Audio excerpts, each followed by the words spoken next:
Lecture 34 start करते हैं।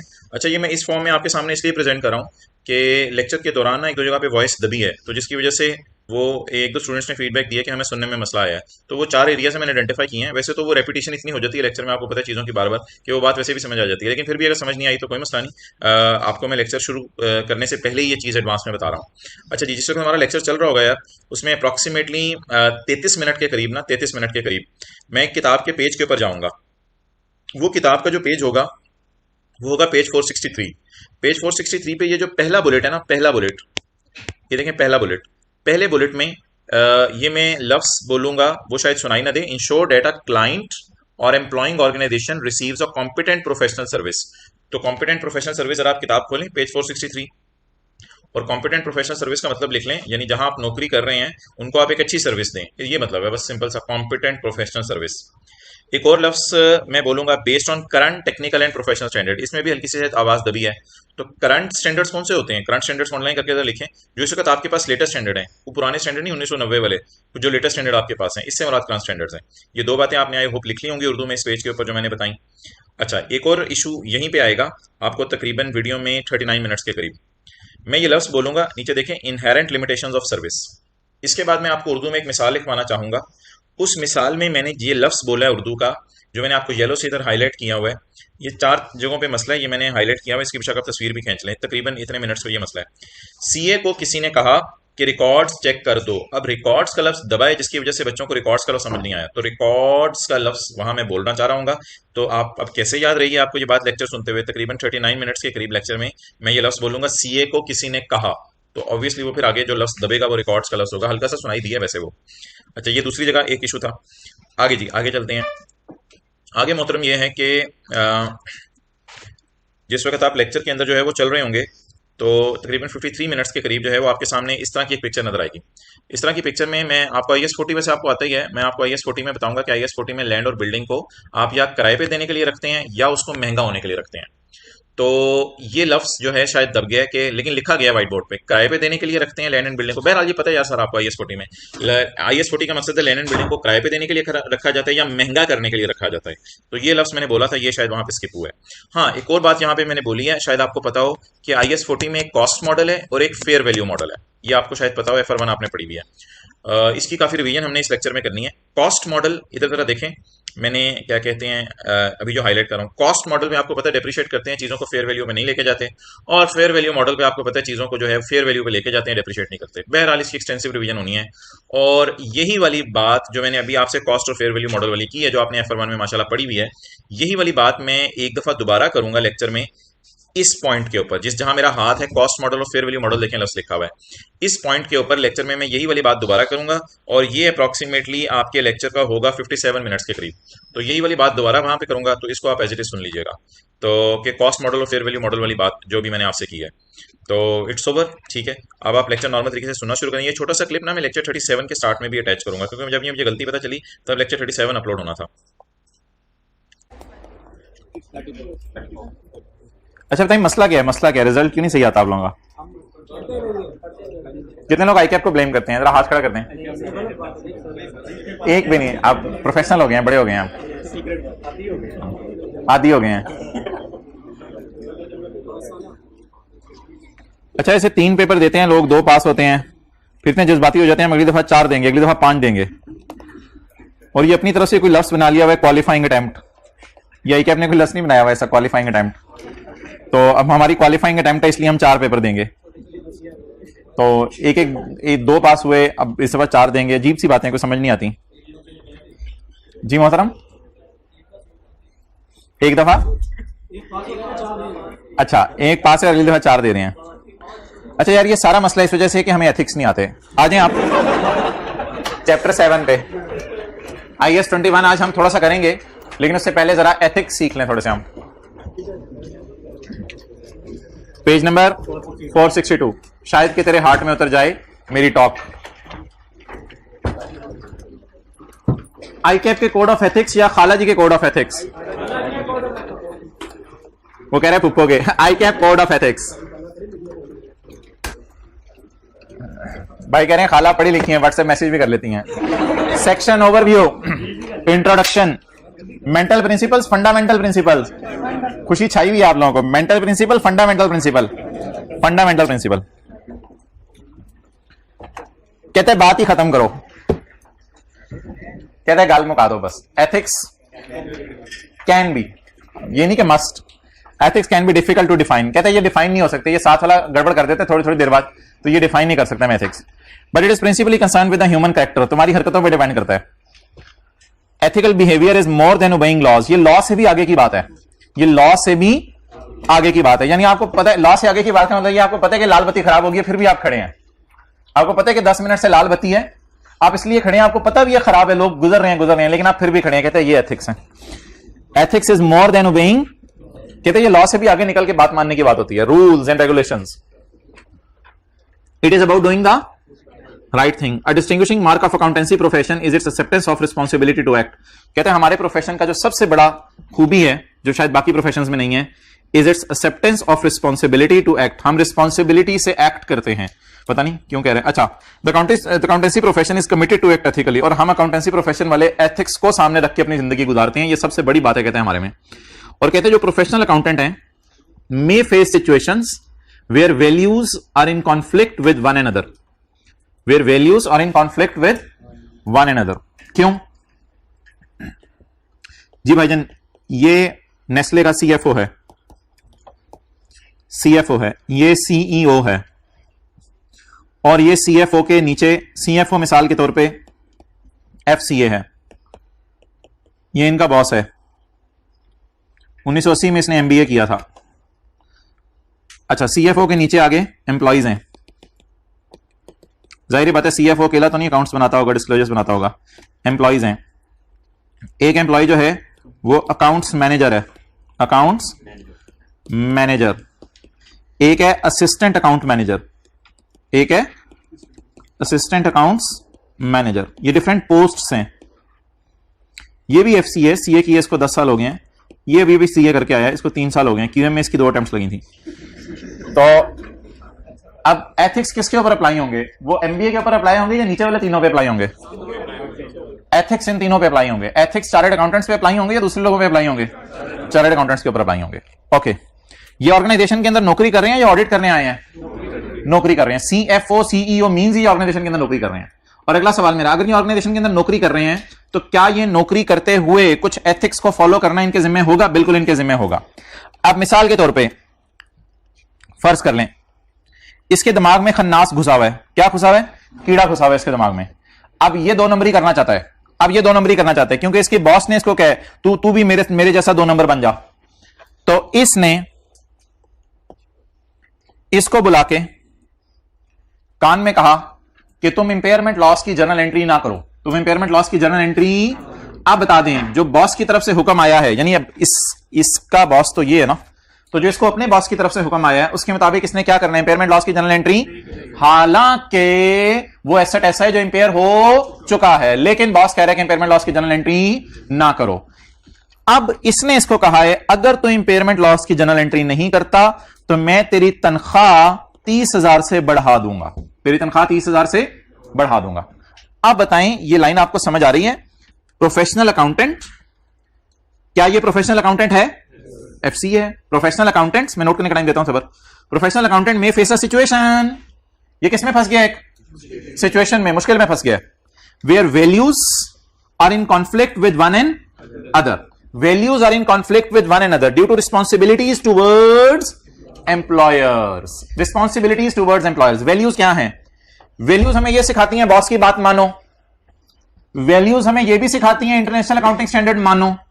ये दोनों हमें वैल्यूज ने सिखाया है, लेकिन क्या ये वैल्यूज इन कॉन्फ्लिक्ट हैं या इस वक्त सेम साइड पे चल रही हैं? इन कॉन्फ्लिक्ट है। वैल्यूज सिखाती हैं बड़ों की बात मानो और वैल्यूज सिखाती हैं कि अकाउंटिंग स्टैंडर्ड मानो, लेकिन बड़े ही क्या करने को कह रहे हैं? गलत काम करने को कह रहे हैं। तो इसलिए कौन सा चैप्टर लगाना पड़ेगा? एथिक्स का चैप्टर लगाना पड़ेगा। एथिक्स चैप्टर में हम सीखेंगे क्या? हम सीखेंगे ये कि बॉस कौन से प्रिंसिपल्स वायलेट कर रहा है। एथिक्स के चैप्टर में हम सीखेंगे कि एम्प्लॉय को इसमें खतरा क्या है, और फिर हम ये भी सीखेंगे इस चैप्टर में एम्प्लॉय के बचने के तरीके क्या है, बचे कैसे अब इससे। ये नहीं आपने फौरन कह देना जा नौकरी छोड़ दें, कई और भी बचने के तरीके हो सकते हैं। तो ये 3 चीजें हम सीखेंगे, बॉस कौन सा प्रिंसिपल वायलेट कर रहा है, दुनिया कौन सा बुनियादी असूल वायलेट कर रहा है एथिक्स का, और एम्प्लॉय को क्या खतरा है इस सूरत में, और एम्प्लॉय उस खतरे से कैसे बच सकते हैं। 3 बातें सीखनी है इस चैप्टर में सिर्फ। नंबर 1, बॉस कौन सा प्रिंसिपल वायलेट करे। नंबर 2, एम्प्लॉय को क्या खतरा है इस सूरत में। तीसरी बात, एम्प्लॉय इस खतरे से कैसे बच सकता है। तो अभी ये सारी तमहीद बांधी जा रही है, प्रिंसिपल्स अभी यहां से शुरू होने लगे हैं। प्रोफेशनल अकाउंटेंट्स में face situation where values are in conflict with one and other due to responsibility towards clients and public. ये भी मैंने कोई मिसाल नहीं दी। सो आईकैप ने ये सोचा, ऐसे हालात को सामने रखते हुए, ICAP has a code of conduct. ICAP ने एक कोड ऑफ कंडक्ट बना दी विच मेंबर्स सीएस और आप लोगों ने भी मस्ट फॉलो। जो कोड ऑफ कंडक्ट मेंबर्स ने और चार्टर्ड अकाउंटेंट्स ने और स्टूडेंट्स ने फॉलो करनी है। The code is called as code of ethics for chartered accountants. 2019 में ये रिवाइज हुआ था and it provides guidance in situations where ethical issues arise. ये एक एथिकल इशू है जो मैंने आपके सामने रखा था, इसको भी छोड़ें, फंडामेंटल प्रिंसिपल्स की तरफ मूव करते हैं। ये आपने नोट करना है तो कर लें 1-2 मिनट में। तो बॉस ने एम्प्लॉय को गलत काम करने को कहा है। ये एक ऑर्गेनाइजेशन का स्ट्रक्चर है जो मैंने आपके सामने रखा है। अगर आप आगे हैं तो आपका नोट करना निहायत ही मुनासिब होगा। आपका आ जाना मेरे लिए काफी नहीं है, आपका लिख के चले जाना मेरे लिए काफी है, और अगले दिन आ जाना। ये ना आप निकलेंगे ना इधर से तो फर्स्ट फ्लोर पे ना टेस्ट रूम आएगा।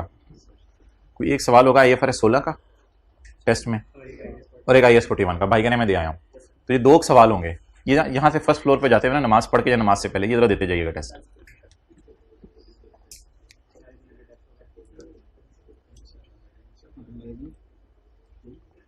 साथ वाले को लेके जाइएगा, खींच के, प्यार से पकड़ के।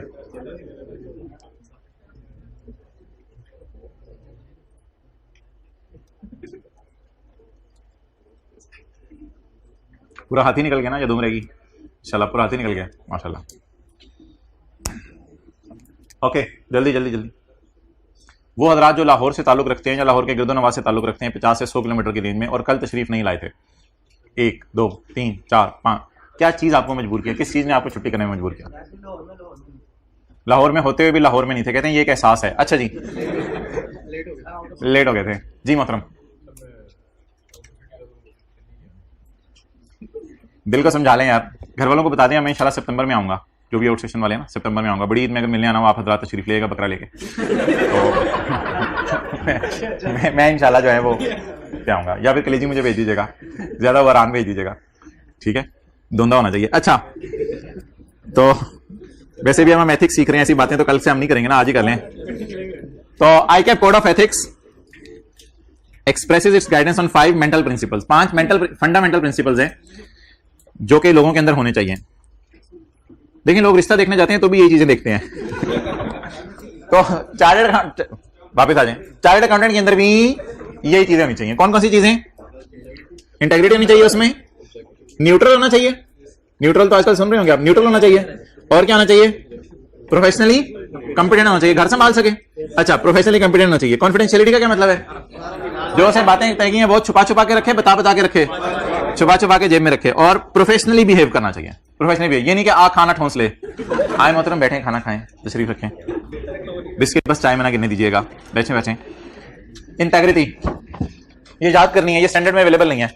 घर में अकेले में बैठ के किचन में ये चीजें याद करनी है आपने। इंटेग्रिटी नहीं तो फिर जनरेटर के पास चले जाइए। An accountant is required to be straightforward. Accountant को हर वक्त स्ट्रेट फॉरवर्ड होना चाहिए, straightforward and honest in all professional and business. It is not just honesty but also include fair dealing and truthfulness. किसी हद तक जिन्होंने text में ये पढ़े हुए हैं वो तो इतने सिमिलर नहीं है, लेकिन ऑडिट में आप जो आने वाले दिनों में पढ़ेंगे, पढ़ लिया है ऑडिट में, इस सेशन में पढ़ लिया।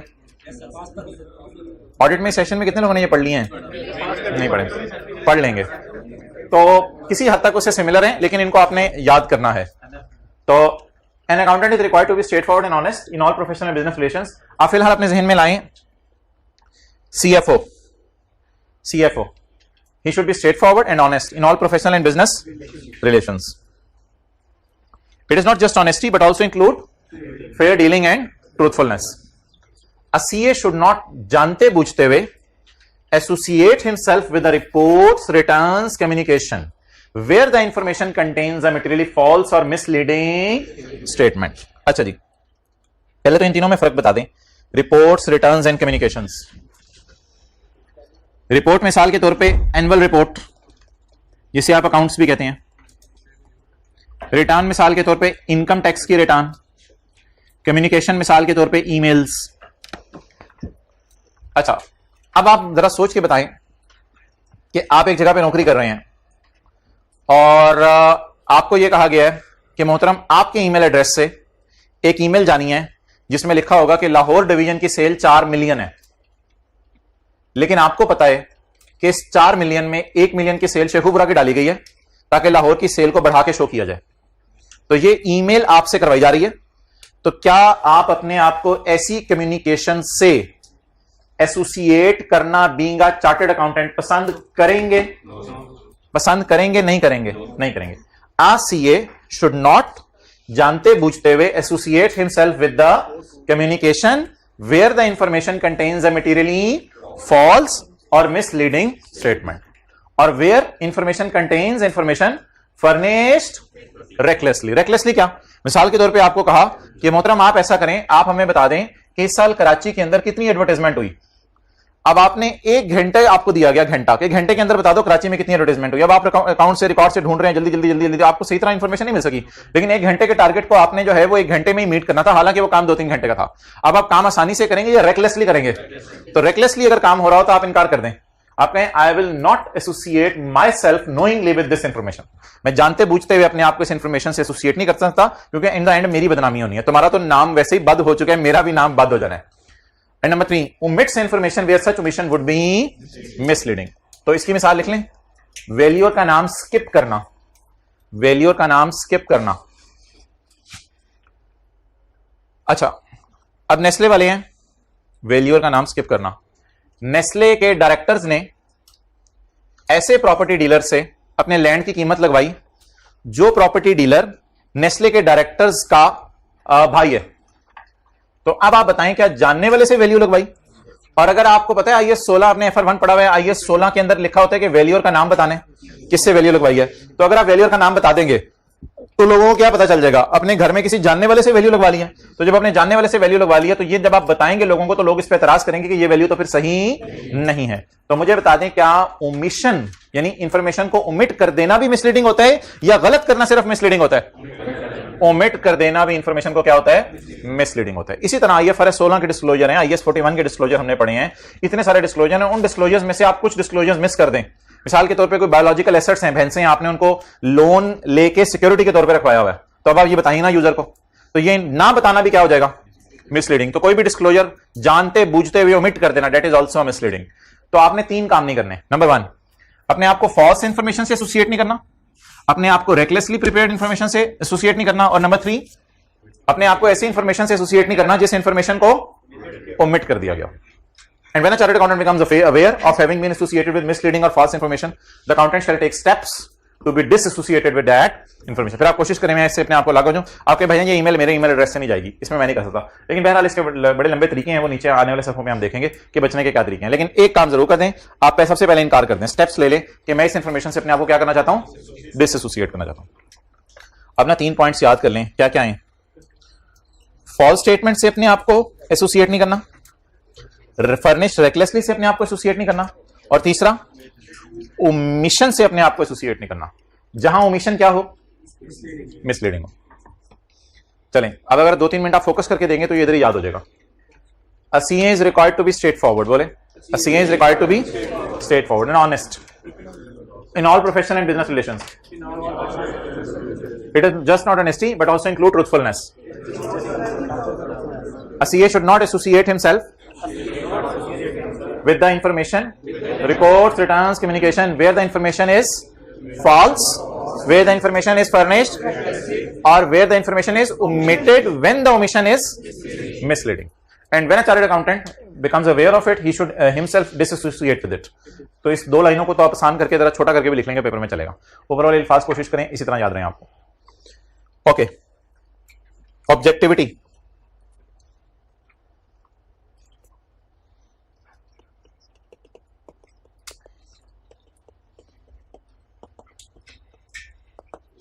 पब्लिक ड्यूटी और प्राइवेट इंटरेस्ट के अंदर वर्सेस मैच होगा। पब्लिक ड्यूटी और प्राइवेट इंटरेस्ट में मैच होगा। पब्लिक ड्यूटी आपकी क्या है?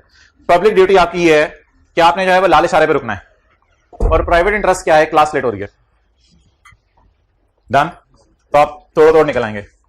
अगला काम, पब्लिक ड्यूटी है कि आपने जो है वो मूंगफली के छिलकों को क्लास के नीचे नहीं फेंकना इधर।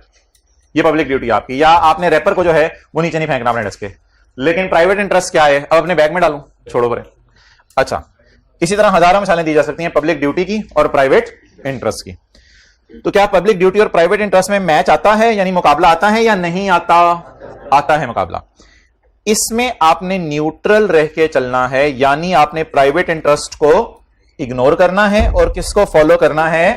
पब्लिक ड्यूटी को। अब पब्लिक ड्यूटी आपकी क्या है कि आपने आईएफआरएस को फॉलो करना है, सीए कर लिया, आईएफआरएस को फॉलो करना है, इम्पेयरमेंट लॉस की एंट्री करनी है। प्राइवेट इंटरेस्ट क्या है? 30,000 रुपए तनख्वाह आपको बढ़ रही है, ये आपका प्राइवेट इंटरेस्ट है। तो बहुत चांस होगा कि आप पब्लिक ड्यूटी को वायलेट कर दें और प्राइवेट इंटरेस्ट को उसके ऊपर ले आए। Objectivity, objectivity requires an accountant not to compromise professional or because of bias. Bias क्यों हो रहा था? क्योंकि 30,000 मिल रहा है ना, तो बाइसनेस हो रही थी आपको, आप उस तरफ मोल्ड हो रहे थे। नहीं यार खैर है, छोड़ो भाई, इंपेयरमेंट लॉस की एंट्री तो है, मुझे याद भी नहीं आ रही, चलो छोड़ो, नहीं करता, एंट्री भी भूली हुई है मुझे, तो छोड़ो परे। Objectivity requires an accountant not to compromise professional or business judgement because of bias, because of conflict of, ये इसको कहते हैं कॉन्फ्लिक्ट ऑफ इंटरेस्ट, इसको कहते हैं कॉन्फ्लिक्ट ऑफ इंटरेस्ट। दो इंटरेस्ट है ना, पब्लिक ड्यूटी भी एक इंटरेस्ट है, ये भी एक इंटरेस्ट है, इनमें कॉन्फ्लिक्ट आ रहा है।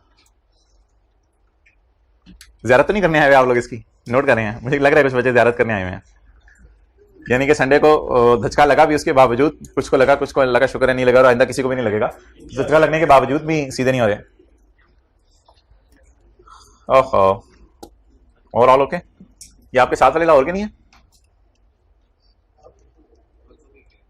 आप कसूर से यार, फिर तो आ जाना था, 100 किलोमीटर के बॉर्डर में हो। कसूर तो सुबह बैठ के भी चलो तो पहुंच सकते हो। अच्छा,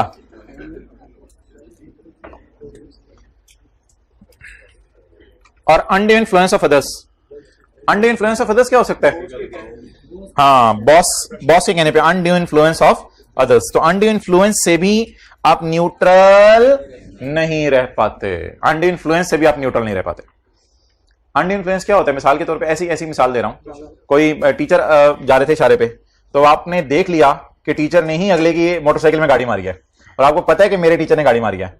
अब आप टीचर आपको कहेगा कोई नहीं यार, इधर आ जरा, इसको समझा दे रहा तरीके से कि इसका कसूर है। तो अब आप ड्यू फेवर दे रहे हैं टीचर को या अनड्यू? ये अनड्यू इन्फ्लुएंस है, ठीक है, ये नहीं होना चाहिए। चलें जी आगे।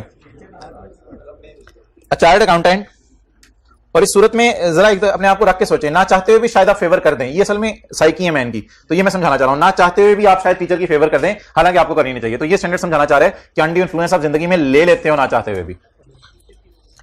आपको पता है कि आपके भाई ने 7 लोगों का शीशा तोड़ा, आपने भाई गायब कर दिया। अच्छा, आपने कहा कोई बच्चा आया था शीशा तोड़ गया, वो बच्चा पीछे ठीक है। अच्छा, chartered accountant should not undertake a professional activity, ऐसी एक्टिविटी आपने नहीं करनी if a circumstance or a relation unduly influence the accountant's professional judgment regarding that activity। थोड़ी सी इंग्लिश जरा मैं समझाने की आपको कोशिश करता हूं, अजीब सी इंग्लिश उसने लिखी है लेकिन बात बड़ी आसान सी है। A chartered accountant should not start a professional activity, undertake से मुराद start या do, जो भी लफ्ज आपको अच्छा लिखे। A chartered accountant shall not start a activity if circumstance or relation unduly influence the accountant's professional judgment regarding the activity. आप ऐसी एक्टिविटी स्टार्ट ही ना करें जिस एक्टिविटी से आपको लग रहा हो कि अनड्यू इन्फ्लुएंस आ जाएगा, आप ऐसी एक्टिविटी स्टार्ट ही ना करें। होंडा एटलस कार्स को शहबाज शरीफ का फोन आया कि मोहतरम आपने हमारे लिए और हमारे खानदान के लिए 15 गाड़ियां निकलवा के देनी है। अब आपको पता है कि गाड़ियों के ऑर्डर पहले ही पुराने कस्टमर्स के पेंडिंग है, अब ये नया ऑर्डर पकड़ेंगे तो मसला आएगा। आपको आपके बॉस ने बुलाया और आपके बॉस ने बुला के कहा ये ऑर्डर आपने एग्जीक्यूट करवाने और ये डिलीवरीज आपने ही करवानी है, पुराने कस्टमर भाड़ में जाएं, ये हुकूमत की तरफ से आ गया ऑर्डर, तो आपने ये 15 गाड़ियां उनके घर वालों के लिए फौरन निकलवा के देनी है, अगले 2 से 3 दिन में आपने अपने आप को रिपोर्ट करना है। अब आप वहां पे एक्टिविटी के मौके भी इंकार कर दें। A chartered accountant should not start a activity, should not start a if circumstances जो आपको नजर आ रहे हैं इस वक्त सामने, सर्कमस्टांसेस और relations unduly influence the professional judgment। आपकी प्रोफेशनल जजमेंट पे ड्यू इन्फ्लुएंस होगा या अनड्यू इन्फ्लुएंस होगा? अनड्यू इन्फ्लुएंस होगा regarding that activity. Regarding that activity लफ्ज काटने कोई मसला नहीं, बस यहां तक भी लिखना काफी होगा।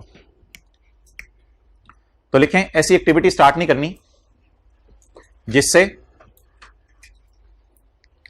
अनड्यू इन्फ्लुएंस बाद में लेना पड़े। ऐसी एक्टिविटी स्टार्ट नहीं करनी जिससे बाद में अनड्यू इन्फ्लुएंस लेना पड़े। फूंक फूंक के कदम रखने हैं, फूंक फूंक के। वो कदम ही क्या जो बेफूंक के रखे।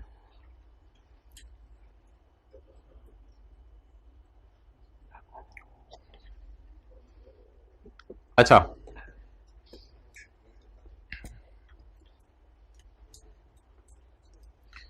आपके पास कोई बंदा आया, उसने आपको कहा कि मैं आपको जो है वो 3 लाख फीस देता हूं, आप मुझे IFRS 2 शेयर बेस्ड पेमेंट्स के डिस्क्लोजर बना दो। आपने कहा कोई मसला ही नहीं, ये और बात है कि आपने स्टैंडर्ड पढ़ा ही नहीं हुआ, वरना आपको इसका नाम पता है और आपने जाके CA फाइनल में पढ़ना है। कोई मसला ही नहीं यार, रिलैक्स हो जाओ, कोई मैंने डिस्क्लोजर है ना, इसके नेट नोट से देके आपने उठा के उसको पकड़ा दिया। तो कहते हैं you are not competent, if you are not competent then you should not do it. मिसाल के तौर पे ENT के पास एक बंदा गया और वो बेचारा भी जो है वो शरीफ था। ENT वाले को जाके कहते हैं भाईजान मेरी हार्ट सर्जरी कर दी। ENT वाले ने कहा कोई नहीं, पहले मैं इंशाल्लाह यही काम करता था, आए लेटें बंदा मारना है। तो जितनी इस्तेदाद हो उतना काम कीजिएगा, ज्यादा काम करने की जरूरत नहीं है, चाहे पैसे डबल ही क्यों ना आ रहे हो। क्लियर? तो प्रोफेशनली आपको क्या होना चाहिए? कॉम्पिटेंट होना चाहिए। अगर प्रोफेशनली कॉम्पिटेंट हैं तो ठीक है, वरना वो काम ना करें। लेकिन इसका मतलब ये नहीं कि टेस्ट आज का नहीं देना कि I am not professionally competent तो इसमें तो कूदना ही है चाहते ना चाहते हुए। ENT वाले ने ईयर तो ठीक करना ही है। बीइंग अ CA, देखें आपको बैठे बैठे पहुंचा देता है।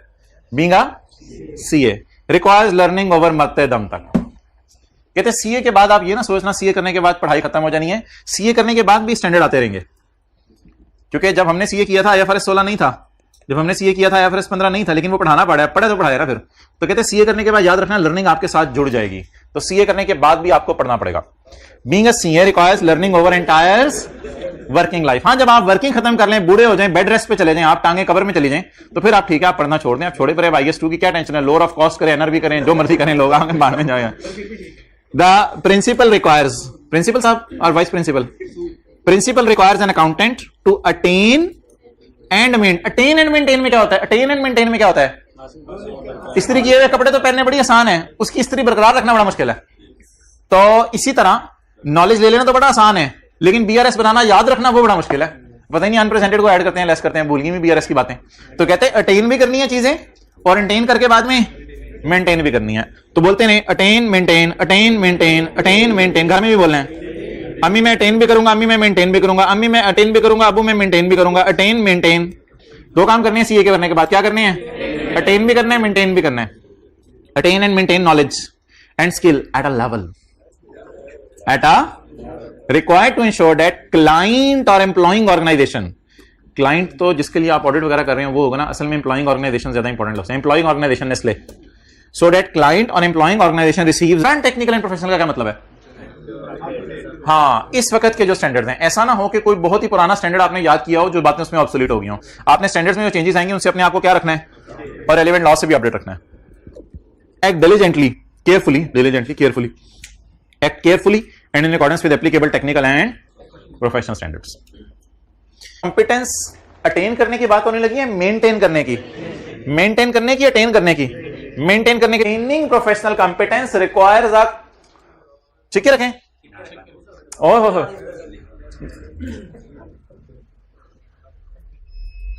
Maintaining professional competence requires a continuing understanding of relevant technical and, क्या मतलब? Requires a continuing understanding of relevant technical and professional standards. बोले हैं आपने स्टैंडर्ड्स को बार बार पढ़ते रहने हैं, या आपने एक दफा स्टैंडर्ड्स पढ़ लिए, चाहे उसमें चेंजेस आ गए उन्हें इग्नोर कर दें? बार बार पढ़ते रहना। हो सकता है लेसी की भी आगे पता नहीं कितनी टाइपें निकल आए, तो इसलिए हमें नहीं बताने वाले दिनों में स्टैंडर्ड्स में हमारे साथ क्या करनी है। Maintain professional competence requires a continuing understanding of the relevant, तो तू जा, relevant technical and professional development. CPD सुना कभी? CPD, इसका मतलब लिखें CPD, कंटिन्यूइंग प्रोफेशनल डेवलपमेंट।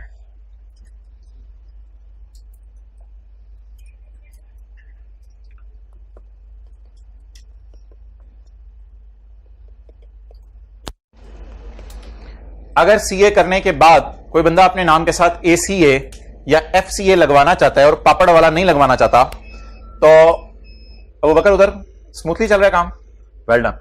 अगर CA करने के बाद CA वाला अपने नाम के साथ ACA या FCA लगवाना चाहता है तो उसने 2 काम करने हैं। नंबर 1, एक फीस जमा करवानी है सीए करने के बाद, पता नहीं 18 या 20,000 फीस है, वो आपने हर साल जमा करवानी है आई कैप को। एक फीस जमा करवानी है, उसकी टेंशन शुरू होगी 4,000 नहीं यार, और सीए के बाद भी फीस ही जमा करानी है तो छो यार, नहीं कर लो खैर है। तो एक आपने फीस जमा करानी है सीए करने के बाद हर साल 18 या 20,000 जो भी होगी। दूसरा आपने एक काम ये करना है कि आई कैप में कॉन्टिन्यूइंग प्रोफेशनल डेवलपमेंट के सेमिनार्स होते हैं, वो आपने जाके अटेंड करने हैं। उसमें कोई 20-25 घंटे आई कैप के दरबार में हाजिरी देना। आने जाने का फायदा ये होगा, आप अपने नॉलेज को क्या रख रहे होंगे, अपडेट रख रहे होंगे। तो मीटिंग में जाके सुनना भी है, नहीं कि बैठ गए तो खाना खा के आ गए, तो मीटिंग में जाके आपने सुननी भी है चीजें। वो जो मीटिंग होगी आई कैप के अंदर, सेमिनार्स होंगे, उनका मकसद क्या होगा कि इन्वेंटरीज में क्या चेंजेस आई हैं, लीज में क्या चेंजेस आई हैं, टैक्स लॉज में क्या चेंजेस आई हैं। तो आई कैप हर साल इस तरह के सेमिनार अरेंज कराता है। तो ये सेमिनार्स आपने अटेंड करने हैं और इसकी भी फीस आई कैप में जाके जमा करवानी है, और फिर ये सेमिनार आप अटेंड करेंगे। और अटेंड करने के बाद जो है वो आपकी, जब ये दो चीजें पूरी चल रही होंगी तो आपको क्या कहा जाएगा, सीए, वरना आप अपने नाम के साथ सीए नहीं लगा सकते। ओके, और आई कैप लिस्ट से नाम निकाल देता है, अपनी जो डायरेक्टर वो डायरेक्टरी है उससे नाम निकाल देते हैं उन लोगों के जिनके सीपीडी और पूरे नहीं होते। सीपीडी कॉन्टिन्यूइंग प्रोफेशनल डेवलपमेंट, इसका मतलब है अटेंडिंग सेमिनार्स, अटेंडिंग सेमिनार्स। वो ऑनलाइन ले लेते हैं आजकल, तो लाइन पे आके बिल्कुल। Continuing professional development enables a CA to develop and maintain the capabilities, develop भी करता है कैपेबिलिटीज और मेंटेन भी करता है, to perform competently. Diligence, diligence का लफ्ज इधर आ रहा था ना, असल में ना ये शायद आपने फील किया हो, मेंटेन का लफ्ज को इसने इधर एक्सप्लेन किया और डिलीजेंट के लफ्ज को इसने इधर एक्सप्लेन किया। Diligence includes the responsibility to act in accordance with the requirements of an assignment, यानी जो भी असाइनमेंट आपको काम मिला है उसको रिस्पॉन्सिबिलिटी से अदा करना है, that is called as diligence, जिसे मैंने केयरफुल कहा है, केयरफुल रह के काम करना है। इस लाइन का क्या मतलब है, इन कंप्लाइंग विद दिस प्रिंसिपल, इस प्रिंसिपल को फॉलो करने के लिए आ CA shall ensure appropriate training. इस प्रिंसिपल को फॉलो करने के लिए आपको अक्सर और बेशतर क्या लेनी पड़ेगी, ट्रेनिंग लेनी पड़ेगी। वही जैसे सीपीडी का है मैंने, in complying with this principle a CA shall ensure appropriate training and shall ensure appropriate supervision of staff working under him. इसका मतलब बताएं, अगर आपकी सीए फर्म है तो जो आपके नीचे वाला स्टाफ है उसे भी आपको क्या करना पड़ेगा, ट्रेन करना पड़ेगा। In complying with this principle, a CA shall make clients aware of inherent limitations of the service. आपको अपने क्लाइंट्स को inherent limitation of service बतानी पड़ेगी। inherent limitation of service क्या हो सकती है, मिसाल के तौर पे उर्दू में लिखें, सीए को किसी ने कहा कि रिकॉर्ड्स चेक कर दो,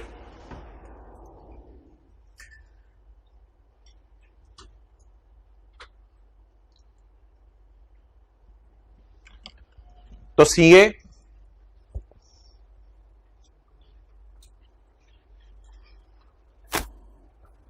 सीए 100% जिम्मेदारी नहीं दे सकता, तो सीए 100% जिम्मेदारी नहीं दे सकता कि मैं रिकॉर्ड सही चेक करूंगा। सीए 100% जिम्मेदारी नहीं दे सकता कि मैं रिकॉर्ड सही चेक करूंगा।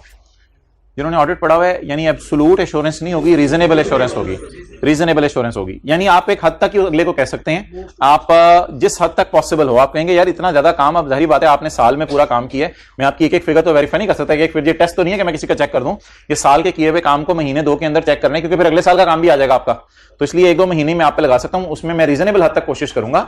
इनहेरेंट लिमिटेशन का मतलब क्या है, inherent limitation, limitation by default इसमें मौजूद है। जाहिरी बात है डॉक्टर्स भी क्या कहते हैं, 100% आपका मरीज सही हो जाएगा, डॉक्टर्स भी अपनी इनहेरेंट लिमिटेशन बता देते हैं कि भाईजान हम अपनी तरफ से कोशिश करेंगे, लेकिन अगर किसी सप्लायर की दवाई गलत हुई, कोई औजार जिससे हमने खरीदा हुआ उसमें मसला हुआ, एक्सरे मशीन में कोई मसला आ गया, फला हो गया, उसकी हम जिम्मेदार नहीं है, उसकी कंपनी जिम्मेदार नहीं, हम बस अपनी तरफ से पूरी कोशिश कर देते हैं। तो जब भी कोई बंदा किसी को काम करके देता है तो उसके साथ क्या जुड़ी होती हैं, लिमिटेशंस जुड़ी होती हैं। वो लिमिटेशंस अगर आप अगले बंदे को बता दें तो अगला बंदा जरा सेटिस्फाइड हो सकता है। जैसे शुरू में टीचर आते बता देते हैं ये सब्जेक्ट पास भी हो सकता है, ये फेल भी हो सकता है शुरू से ही, लेकिन इंशाल्लाह पास होंगे। अच्छा जी, चलें यार खत्म करें, बस काफी हो गया, ये 3-4 लाइनें पढ़ें कॉन्फिडेंशियलिटी की, और आज के लिए एथिक्स खत्म। कॉन्फिडेंशियलिटी क्या होता है, अब्बू की बात अम्मी को नहीं तानी, अम्मी की बात अब्बू को नहीं तानी, तो confidentiality, A chartered accountant shall ensure that confidentiality of information acquired in course of business or shall ensure the confidentiality. Underline बस इस बात को लें, shall ensure the confidentiality. A chartered accountant shall ensure the confidentiality of information acquired in course of business or professional relation. अच्छा, जब मुझे ये बताएं, एक बंदा आपको कहे यार मैंने तुझे कुछ बातें बतानी है, तो तूने आगे किसी को बतानी नहीं। अब अगर आप उसको तसल्ली दे दें तो वो फ्रीली बातें बताएगा और ज्यादा बातें बताएगा ना, ये बता रहा है। This facilitates free flow of information. फिर वो अपने दिल की सारी आपके सामने रख देगा। लेकिन अगर आप उसे कहें तूने ये बातें किसी को नहीं बतानी और आपकी शक्ल से लग रहा हो आपने बता देनी है, फिर वो फ्रीली इंफॉर्मेशन फ्लो करेगा या रोक रोक के फ्लो करेगा? रोक रोक के। तो फ्री फ्लो कब होगा और रोक रोक के फ्लो कब होगा? जब अगले को तसल्ली मिल जाए कि आपने अगली बात किसी को नहीं बतानी। This facilitates the free flow of information from the chartered accountant's client or employing organisation to the accountant.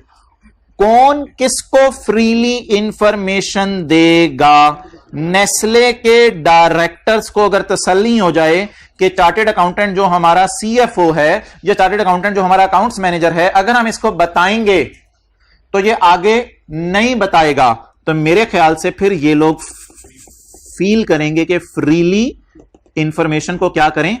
Share करें। आप जरा देखिएगा, इंग्लिश का फिक्रा पढ़िएगा, फिर नीचे वाले डायग्राम देखें। दिस फैसिलिटी, आप जाएं, this facilitates the free flow, वो बता रही है कॉन्फिडेंशियलिटी पे हम। This facilitates the free flow of information from CAs employing organisation to accountant. अगर तसल्ली हो जाए कि इस बंदे का पेट हल्का नहीं है, उसका पेट आपको पता है हल्का होता है, तो अगर तसल्ली हो जाए इसका पेट हल्का नहीं है, तो फिर आप इसको इंफॉर्मेशन क्या देंगे? फ्रीली फ्लो कराएंगे। नोट कर लें किससे किसकी तरफ इंफॉर्मेशन जा रही है, क्लाइंट या एम्प्लॉइंग ऑर्गेनाइजेशन। ये मैंने एम्प्लॉइंग ऑर्गेनाइजेशन दिया, क्लाइंट वाला कोई चीजें ज्यादा हमारे सिलेबस में नहीं है, वो शायद ऑडिट की बातें हैं। ये एम्प्लॉइंग ऑर्गेनाइजेशन है जहां पे आप नौकरी कर रहे हैं।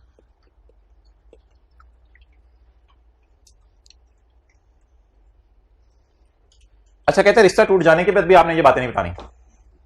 Clear? You smiling at employer employee का रिश्ता, जब ये रिश्ता आपका टूट जाएगा आपस में और आप किसी और जगह नौकरी शुरू कर देंगे, मिसाल के तौर पे आप नेस्ले से एडम्स में चले गए, इधर भी दही बन रहा, उधर भी दिमाग की दही बन रही, इधर भी दही बन रही, तो अब आप नेस्ले से एडम्स में चले गए, तो अब क्या नेस्ले वालों की बातें एडम्स को बतानी है? आप भी नहीं बतानी। तो कहते हैं आला दर्जा तो एथिक्स का ये है, रिश्ते टूटने के बाद भी बातें कॉन्फिडेंशियली रखी जाती हैं। क्या कहा है? CA shall comply with this principle, CA shall comply with this even after the end of रिश्ते का जहाज। रिश्ते का जहाज टूट भी जाए तो आपने इस इंफॉर्मेशन को आगे disclose between the accountant and employing organisation. Accountant employing organisation के दरमियान मैं जरा नजर मार लूं अगले सफे पे क्या है। ये तो कॉन्फिडेंशियलिटी चल रही है ना, आए अगले सफे पे तो कॉन्फिडेंशियलिटी चल रही है, मेरा ख्याल था खत्म हो गया है। ये जिन्होंने लास्ट टाइम FR2 पढ़ा है, थोड़ी आई के अपने एडिशंस की हैं इसमें। इसमें आप सदा सदा सी बातें ये पढ़ लें। ही शैल, ही कौन? नहीं, सीए पूरी रात रोंदे रहे, पता नहीं चला एथिक्स का चैप्टर किसके लिए है। CA shall ensure no inadvertent disclosure. जानते बूझते हुए आपने कोई चीज डिस्क्लोज नहीं करनी, जानते बूझते हुए। No inadvertent disclosure is made in a social environment. दोस्तों के साथ बैठे हुए आप बता दें कि नेस्ले के दही की रेसिपी क्या है? नहीं, सोशल एनवायरनमेंट में भी आपने नहीं बतानी। And to close business associate or immediate or close बेगम को नेस्ले वाले दही कैसे बनाते हैं, वो दही इधर जमाने लग जाएगी। क्लियर? तो ensure no advertent disclosure is made in a social environment and to close business associate or immediate or close family member. किसी को आपने ये इंफॉर्मेशन डिस्क्लोज नहीं करनी। ओके, चले। कौन? CA shall maintain confidentiality of within the employing or disclosed by a prospective employing organization। का मतलब बताएं।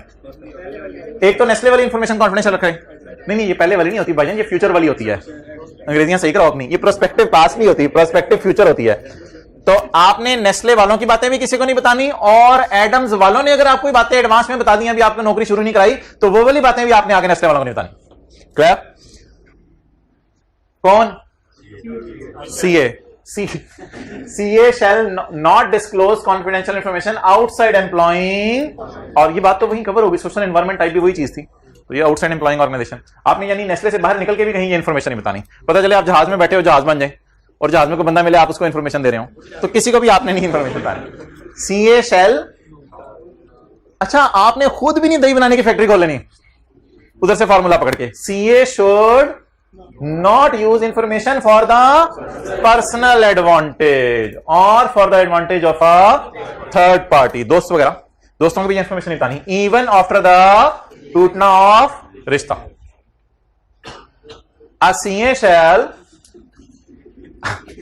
shall ensure that, जो बंदा पर्सनल बोल रहा है ना उसको निकाल दें क्लास से, पर्सनल जो उसके एम्प्लॉइज हैं, CA shall ensure that personal under his, CA खुद जाता होगा या CA इंटरपास बच्चों को लेके जाता होगा साथ, इंटरपास बच्चों को साथ लेके जाता है, CA अकेले नहीं इतना कैसे काम करने ऑडिट वगैरह, उसके लिए पर्सनल के साथ लेके जाता होगा। CA shall ensure that personnel under his and individuals from which advice and assistance are obtained, और कई दफा आप पर्सनल को साथ नहीं लेके जाते, आप किसी लॉयर वगैरह से मशवरे वगैरह मांगते हैं।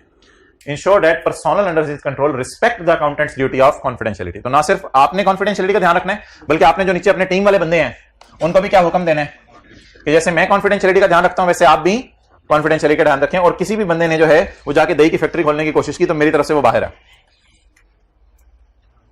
अच्छा, इस बात का उर्दू में तर्जुमा बता दें। 3 जगह हैं जहां कॉन्फिडेंशियलिटी की धज्जियां बखेर दें और बैली को हल्का कर दें, कोई मसला नहीं, इंफॉर्मेशन डिस्क्लोज कर दें, छिप के रखें जिसे आप कहते हैं, कोई मसला नहीं, टेंशन नहीं लेनी आपने। कहते हैं ICAP कहते हैं मैं आपके साथ हूं, ऐसे मौके पे अगर आपको बोलना पड़ जाए ना तो टिड हल्का कर दो, आप बोल दो, देखी जाएगी। The following are the circumstances where chartered accountants are required to disclose the confidential information or when such disclosure might be appropriate. कहां एप्रोप्रिएट होगा डिस्क्लोजर? खुद ही disclosed by law. High court, supreme court में आप चले गए, securities exchange commission of Pakistan ने आपको बुला लिया, किसी ने आपको बुला लिया, तो लॉ अगर हुक्म दे रहे हैं आपको तो फिर तो आपको डिस्क्लोजर देना पड़ेगा। Disclosure is permitted by law. Required और परमिटेड में क्या फर्क है? रिक्वायर्ड मींस लॉ वाला कह रहे हैं मस्ट डिस्क्लोज करो, और परमिटेड मींस लॉ में इजाजत है डिस्क्लोज करने की। Is permitted by law and authorised by client or employing organisation. इसमें परमिटेड का मतलब है लॉ इजाजत देता है डिस्क्लोज कर दो, फिर आप ऐसा करें, बेहतर है पूछ लें किससे, एम्प्लॉइंग ऑर्गेनाइजेशन से पूछ लें। भाईजान मैं आपको बताने लगा हूं, मैं आपकी बातें दूसरों को बताने लगा हूं क्योंकि मुझे कौन परमिट कर रहा है, और आप अगर मुझे रोकें भी तो मैं रुकूंगा नहीं क्योंकि मुझे लॉ ने परमिशन दी हुई है। और अगली बात, disclosure is not prohibited by law and there is a professional duty to disclose. अच्छा, इसका क्या मतलब होता है? Disclosure is not prohibited by law and there is a professional duty to disclose.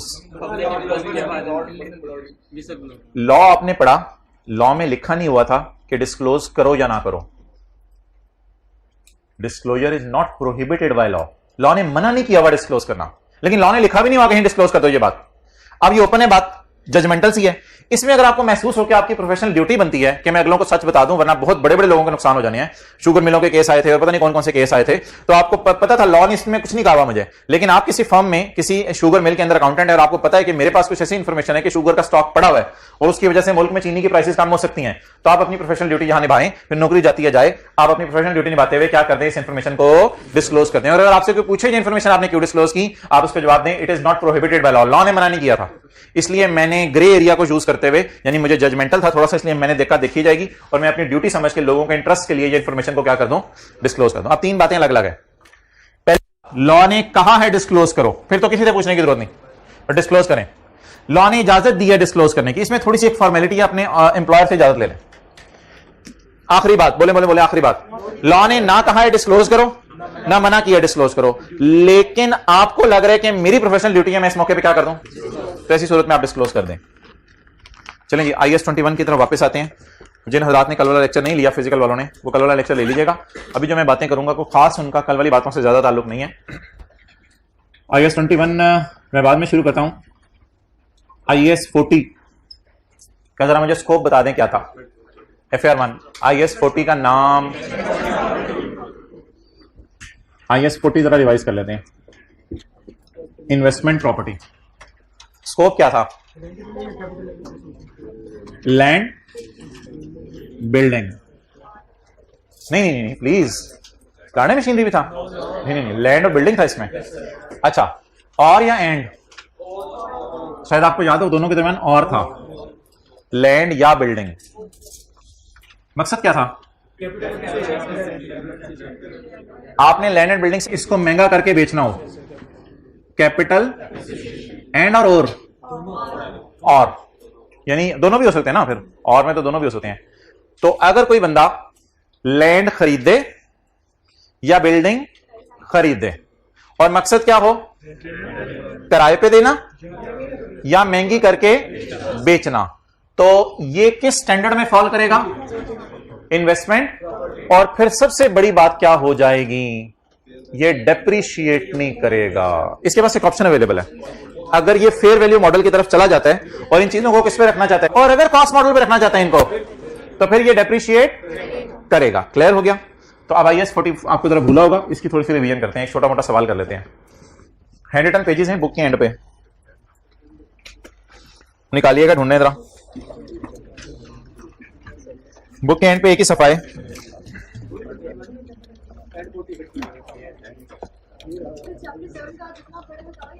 Chapter 7 कौन, हाँ हाँ हाँ, ये जो एथिक्स पढ़ रहे सारा याद करना पड़ेगा, और कोई हल नहीं इसका। अच्छा,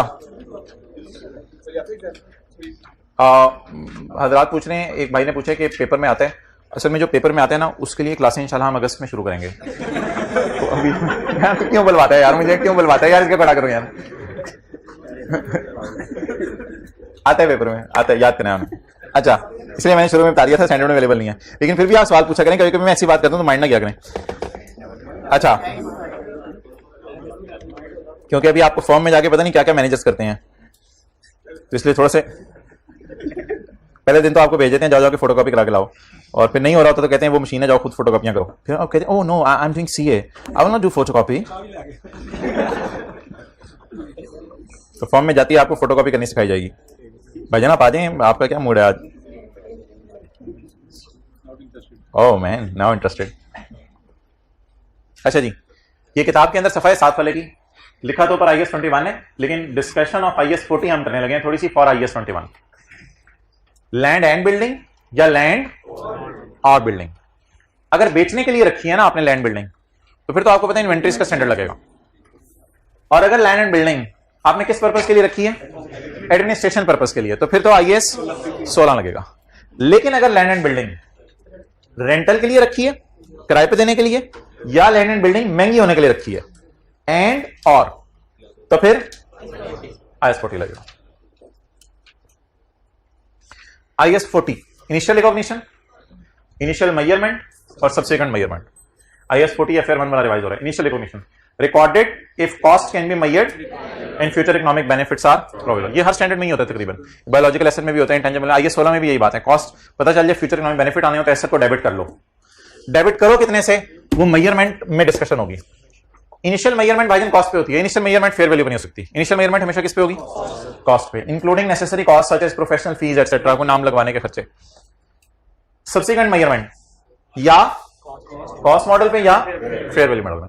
अब इन दोनों में छोटा और फेयर वैल्यू पे नहीं लेके जाएंगे, फेयर वैल्यू पर। और इस मॉडल में आप डेप्रीशिएट नहीं करेंगे और फेयर वैल्यू पर लेके जाएंगे। बस बार बार बता दें, कॉस्ट मॉडल में आप क्या करेंगे, डेप्रीशिएट करेंगे, यानी बिल्डिंग को ही करेंगे ना, लैंड को तो नहीं कर सकते, डेप्रीशिएट करेंगे। और फेयर वैल्यू मॉडल पे डेप्रीशिएट नहीं करेंगे। लेकिन चलें जी, एक सवाल करते हैं, मैं इसका सॉल्यूशन नीचे से मिटा दूं, आप मीनवाइल सवाल पढ़ लें।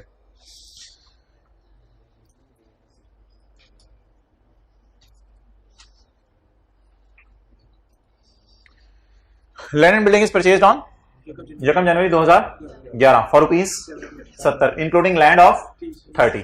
अब अगर हमने कॉस्ट मॉडल की तरफ गए तो हमने डेप्रिशिएट किसको करना है, 70 को, 30 को या 40 को? 40 को। Life of building is 10 year, कल पढ़े से कोई ताल्लुक नहीं है। Life of building is 10 years. और fair value of property on 31 December 11 साल बाद, 31 December 11 is ₹, and rupees on 31 December 12। Prepare journal entries for year ended 31 December 11 and 12। अच्छा, मैं पहले एज्यूम कर रहा हूं कि कौन सा मॉडल है, कॉस्ट मॉडल, तो मैंने क्या मिटा दिए। और अगर मैं एज्यूम करूं फेयर वैल्यू मॉडल है तो मैं क्या मिटा दूं, लाइफ मिटा दूं। तो let's assume that we are using cost model. चलिए जी एंट्रीज करें।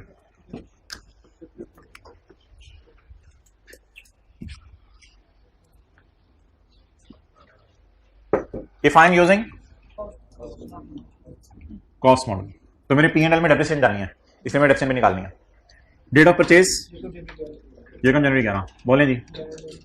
इन्वेस्टमेंट प्रॉपर्टी डेबिट या biological asset debit, investment property debit, पूरे 70 कर दें, कोई मसला नहीं। डेप्रिसिएशन के वक्त अलग अलग कर देंगे, अलग अलग लैंड एंड बिल्डिंग डेबिट करने की जरूरत नहीं है, investment property debit, cash credit. और 31/12/11 depreciation debit, accommodation credit. Total cost कितनी है दोनों की? उसमें लैंड की, तो बिल्डिंग की लाइफ 10 साल, 40 divided by 10 years. Number of months पे करने की जरूरत नहीं क्योंकि रकम जनी 11 को खरीदी हुई है। और 31/12 डेप्रिसिएशन डेबिट जी, स्ट्रेट लाइन मेथड है वही रखें, 4 नोट करने की जरूरत नहीं। तो ये कौन सा मॉडल यूज हो रहा है? कॉस्ट मॉडल यूज हो रहा है। दूसरा कौन सा मॉडल है? इसमें क्या करूं? इसको डेप्रिशिएट नहीं करेंगे, तो डेप्रिसिएशन हमने मिटा दी। हमने इसको किस पे रखना है? आप फेयर वैल्यू पे मेरा मशवरे के टी काउंट बना लें, इन्वेस्टमेंट का टी काउंट बना लें ताकि कैरी डाउन में फेयर वैल्यू आ जाए, फिर वही carry down fair value BD fair value बन जाएगी। तो अब एक वर्किंग करने लगा मैं, फिर उसके बाद एंट्रीज करेंगे। फेयर वैल्यू मॉडल, लगता है ये लाइट फेयर वैल्यू मॉडल के लिए ही ऑन की गई थी आज, फेयर वैल्यू मॉडल वर्किंग, और ये इसकी वर्किंग के लिए ऑफ की गई थी जी। Investment property, India Pakistani investment property जी, यकम जनवरी 11। कैश इनिशियल मेजरमेंट हमेशा किस पे होनी है? कॉस्ट पे। अच्छा, fair value of the property, अब लैंड बिल्डिंग दोनों है। Fair value of the property is 95। किस दिन? 31/12/11 95। अच्छा, कैश के साथ भी यही होता है। सुबह दराज में 70 रुपए रखे, साल के एंड पे वो 95 हुए थे, पैसे हैं क्या है? तो कैश के साथ ऐसे नहीं होता, लेकिन हर चीज के साथ कुछ ना कुछ ऐसे होता है। ऐसे बायोलॉजिकल ऐसे के साथ होता है ऐसा, साल के शुरू में 10,000 के होते थे और साल के एंड पे 12-13,000 के होते थे, और उनमें हम कहते थे 2 वजह से चेंज आई है, या फिजिकल चेंज आई है या प्राइस चेंज आई है। कुछ बातें याद है? ये सब कुछ ही खा गई हैं छुट्टियां, तो ये याद है। तो इससे जमीनें और बिल्डिंग्स भी क्या हो जाती हैं? महंगी हो जाती हैं। तो आप बता दें जी, खुशा आया गमा आया? कितने का खुशा आया? 25 का। किधर डालें? P&L में डालें, P&L में डालें। फेयर वैल्यू गेन नाम लिख लें या P&L लिख लें, आपकी मर्जी है। फेयर वैल्यू गेन नाम लिखते थे, बहरहाल P&L कितना? 25। 1 साल का कैरी डाउन, अगले का क्या बनेगा? कमाल कर दिया, F2 वालों को भी जो पता है, खीर नहीं होगी। कैरी डाउन क्या बनता है? Fraud down. कमाल होगी, 7 वाले कैसे करेंगे? कमाल होगी यार जमाल, आज तूने कमाल। हाँ जी, अगले साल का कैरी डाउन 65। जागते रहना भाइयों, बोर हो रहे हैं। 31/12/12 कैरी डाउन, अगर BRS शुरू करा दी फिर तो आपने ऐसे ही सो जाना है। 65। आप बता दें, ये लॉसी आए लॉसा आया? लॉसा आया। कितना? P&L या फेयर वैल्यू लॉस, बैलेंसिंग कितना? 30। अब डेप्रिशिएट करें या मार्केट वैल्यू पे लेके जा रहे हैं? मार्केट वैल्यू पे लेके जा रहे हैं। करें जी, यकम जनवरी 11 बोले तो 70। डेप्रिशिएट करें या वैल्यू बढ़ाएं? वैल्यू बढ़ाएं। 2-3 बंदे आए, जरा हिम्मत करें, वैल्यू बढ़ाएं। हम होते आपकी जगह तो हम उठ के आ जाते, आप लोग बैठे रहते हैं। Investment property debit, P&L credit. अब वैल्यू क्या करें? बढ़ाएं घटाएं? P&L debit. Oh, we wasted our precious time.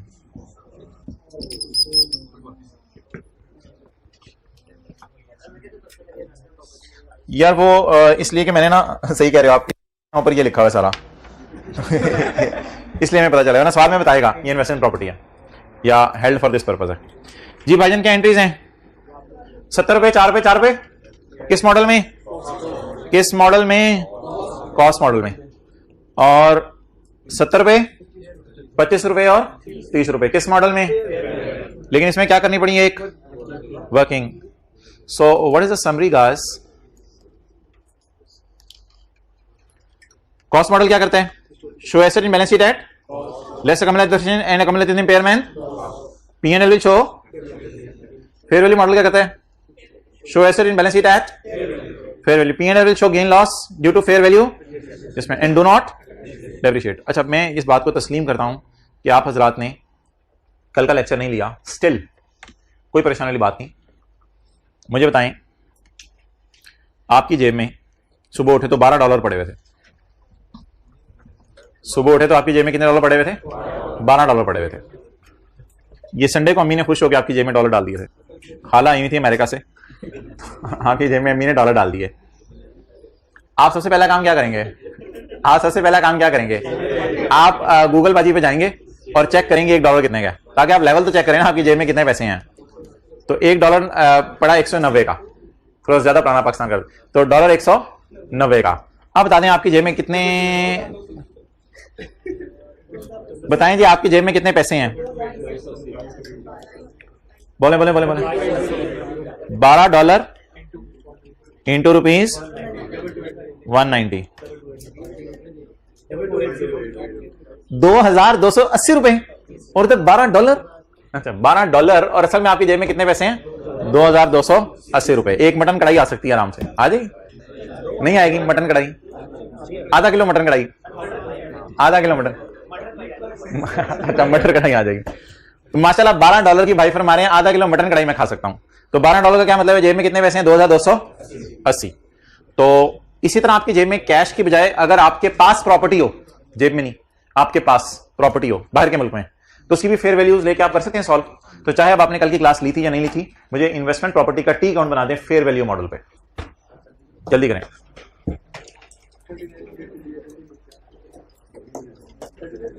जल्दी कल वाली क्लास ली नहीं ली कोई मसला नहीं, बिल्कुल रिलैक्स लें, और आप मुझे इन्वेस्टमेंट प्रॉपर्टी का टी अकाउंट बना दें। प्रॉपर्टी पाकिस्तान में है, बाहर के मुल्क में है? बाहर के मुल्क में है।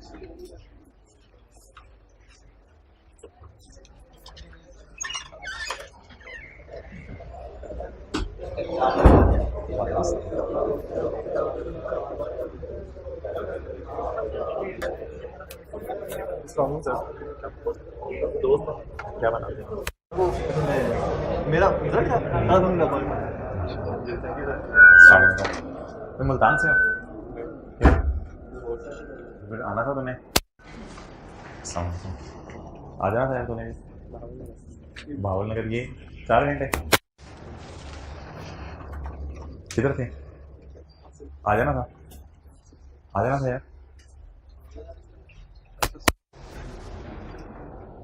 यूट्यूब वाला लेक्चर देख लेना, जो लेक्चर नंबर 33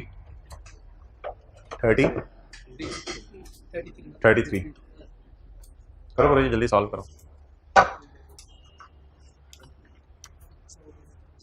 हो गया, बन गया टी अकाउंट। इसमें रिसीवेबल तो नहीं है, ईयर एंड पैसे लगा नहीं, रिसीवेबल तो नहीं आ रहे।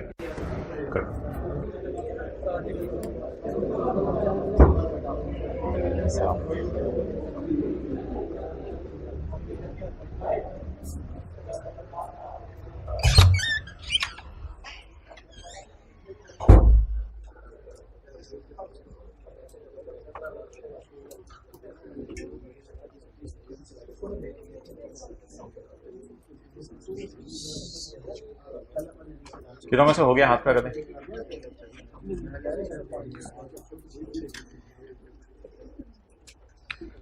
वही purchase a property in USA for capital appreciation.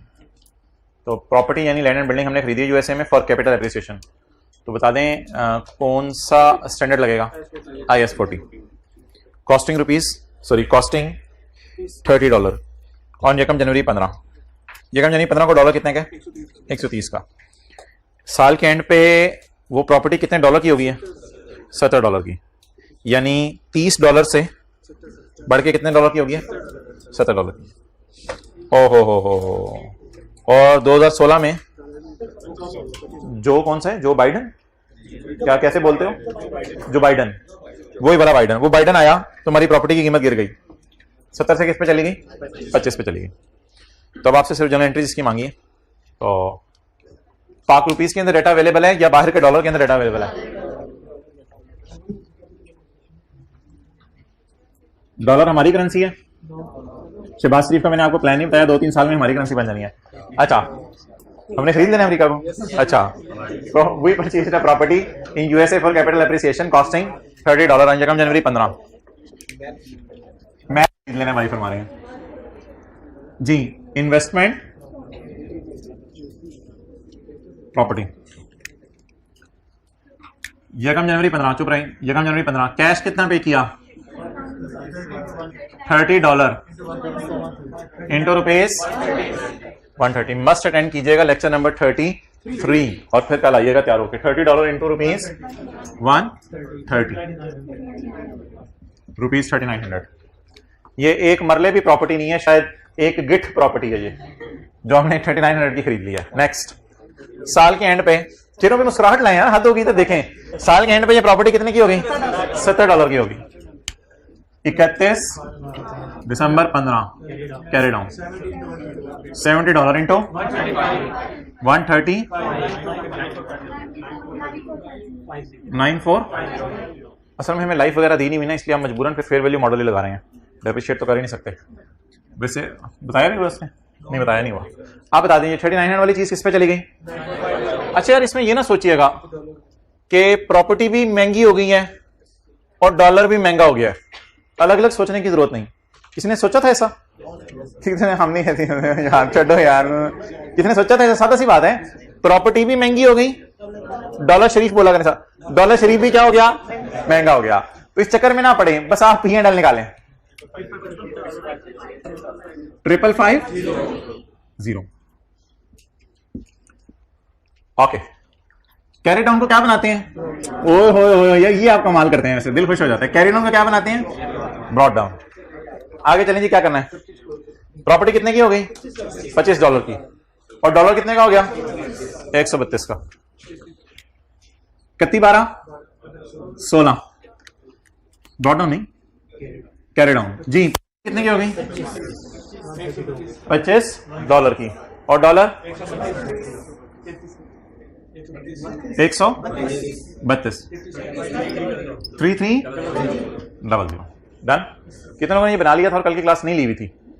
Well done, ये वगैरह बना लिया। ठीक है, अब ये मतलब नहीं कि नहीं लेके आनी, क्योंकि उसमें जो बातें की थी उनसे मैं लिंक करके चीजें नहीं चल रहा आज। अच्छा,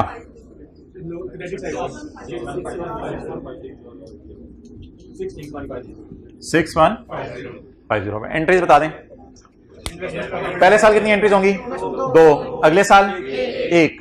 पहले साल असल में खरीदने की एंट्री एक्स्ट्रा होगी ना एक। Investment property debit cash credit कितना? रुपीज 3900। हमारी प्रॉपर्टी तो उधर है, लेकिन हम एंट्रीज पाक रुपीज में करेंगे। इन्वेस्टमेंट प्रॉपर्टी डेबिट और P&L credit. Investment property credit और P&L debit. Investment property debit cash credit, investment property debit P&L credit, P&L debit, investment property credit. अच्छा जी, अब आप हजरात मुझे ये बताएं,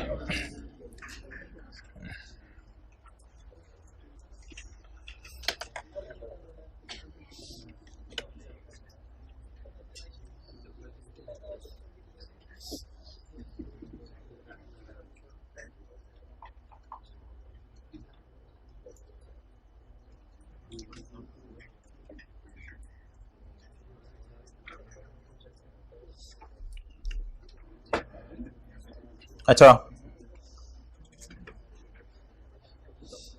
page 563 question 11, page 563 question 11।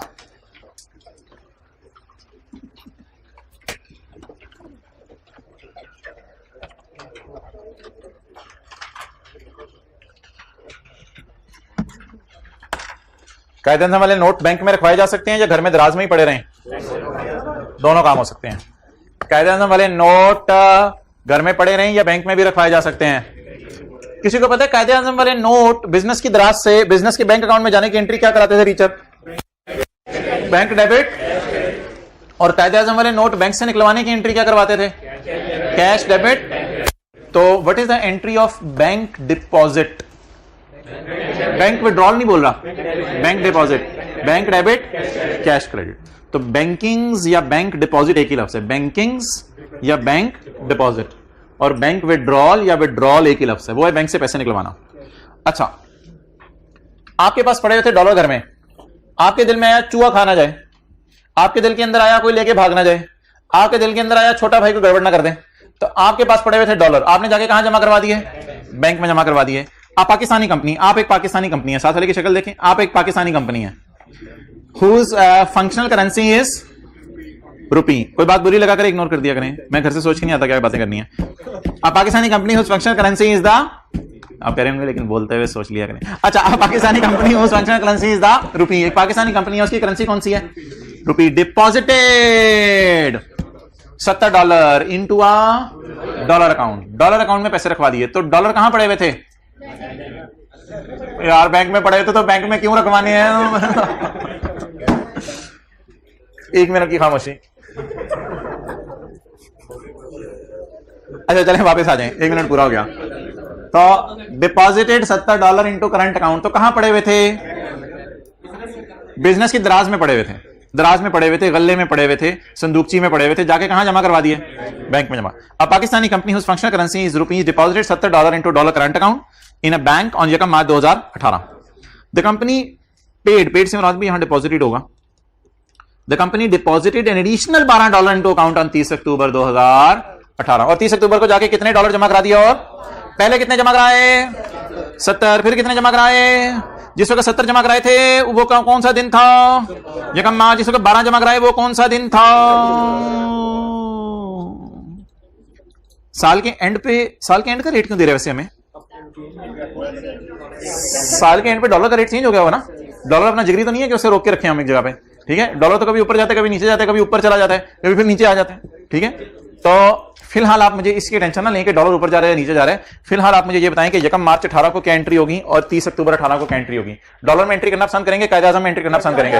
Excellent, कायदे आज़म में एंट्री करना पसंद करेंगे। तो कायदे आज़म में एंट्री ट्राई करें। हिम्मत साले लो, कायदे आज़म में एंट्री। पहली 2 एंट्रीज कर दें, तीसरी एंट्री मैं खुद कराऊंगा।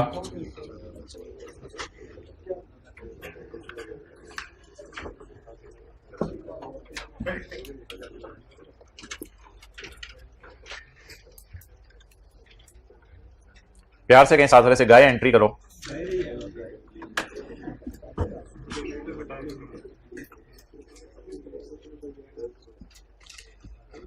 आखिरी रोज में शुरू करने लगा रिजल्ट पूछना। चलें जल्दी जल्दी आप एंट्री करें मीनवाइल। हाँ जी भाई, क्या बना? माशाल्लाह। कितने दिए थे? बाकी तो रहे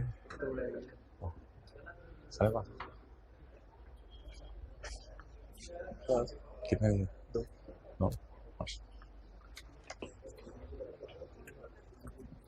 ओके। अच्छा जी, $70 आपने यकम मार्च को जब जमा करवाए तो एंट्री $70 से तो नहीं करेंगे, बूझ पेड़ मारेंगे बेटा, पाक रुपीज में एंट्रीज करनी है। तो $70 अरब 120 रुपए पर डॉलर। डेट बताएं? यकम मार्च 18। बोले नहीं एंट्री? Bank debit. अच्छा, हुआ कुछ नहीं, वो जो डॉलर आपके पड़े हुए थे ना कैश में, वही आपने कहां रखवा दिए? यानी डॉलर आप तड़क तड़क हाथ में पकड़े हुए थे और वही आप कहां चले गए हैं? बैंक में चले गए। बैंक स्टेटमेंट में नजर आ रहे हैं। तो $70 कितने रुपए का एक डॉलर? 120 रुपए का। $70 इंटू रुपीज 128। खुदा के लिए लेक्चर 33 लेके आइएगा।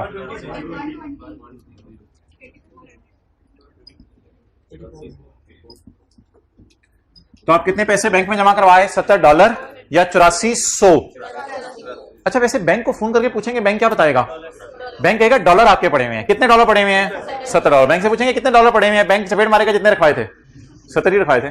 लेकिन आप अपनी एंट्रीज के एतबार से क्या समझेंगे? मैंने कितने पैसे रखवाए हैं? 8400। अब आपके पास आसमान से डॉलर आते हैं, असल में होता है आप आंख बंद करते हैं डॉलर आ जाते हैं। तो आपके पास कुछ और डॉलर आ गए 30 अक्टूबर 2018 को। ये भी आपने कहां जाके जमा करा दिया? बैंक में जमा करा दिया। क्या अमाउंट 30 अक्टूबर 2018। फिर आपने बैंक में पैसे पे कर दिए, बैंक डेबिट कैश करके। कितने डॉलर?